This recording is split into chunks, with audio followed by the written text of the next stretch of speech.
Halloween is probably my favorite holiday. I dress up in a homemade costume, I hand out treats, and I am the life of any All Hallows party. Although I eagerly participate, I refuse to decorate for Halloween. It's my mom's fault. See, when I was about 15 years old, my mother worked at a local hotel. She was a night shift restaurant manager there. Since she was also a kleptomaniacal pack rat, she took decorations home with her often. Shortly after Halloween, she brought home this ugly decoration.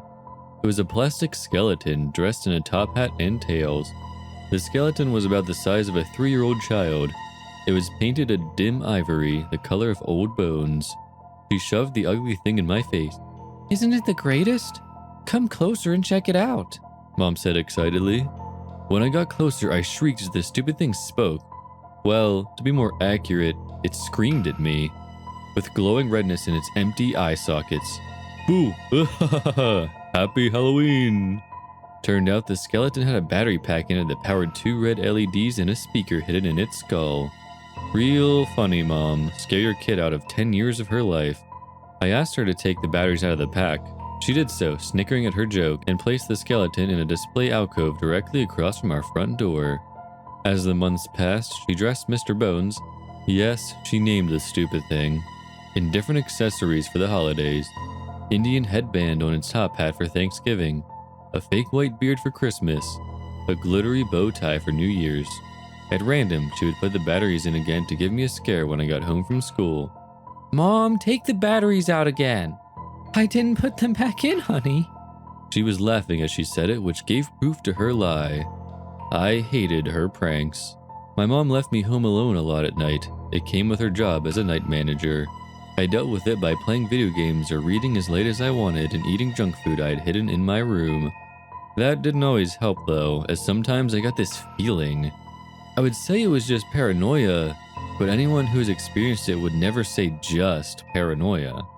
That makes it seem smaller than it feels.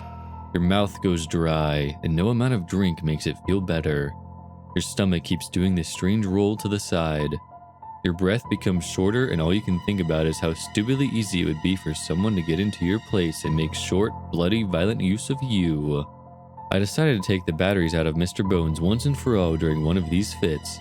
I didn't need the stupid thing shrieking at me while I was like this. I took out the batteries and decided to clip one of the wires to make sure. As I picked the skeleton up and turned it over, it occurred to me that the decoration was a bit heavy. It felt heavier than plastic should be. I knew the hands were plastic. The little bony hands were obviously made from a bad mold, as was the skull. After I clipped the wire, I opened the tuxedo shirt and felt the ribs. It didn't feel like plastic. It felt colder, and a little like stone, a little like wood. There were strange grooves in the area where the heart would be on a normal person. Notches, like something had been forced there. I had never felt bone, but those ribs were like how I imagined bone would. I quickly buttoned the shirt back up on the doll and flung it into the alcove. I was going to head up to bed now and tell Mom about this in the morning. Maybe we could take the doll to the police or give it a proper burial. I turned to head up the stairs. Ooh, it was said quietly. Not screamed this time. My head whipped around. Light came from the eye holes of the doll's skull, beaming red at the ceiling. After I'd clipped its cables and taken out the batteries and what the fuck? I didn't wait for an answer. I ran up the stairs in my room and locked the door. I left all the lights on and refused to come out until morning. My mother promised she'd take care of the doll. I never saw it again after that. I don't know if she took it to the cops or just threw it away.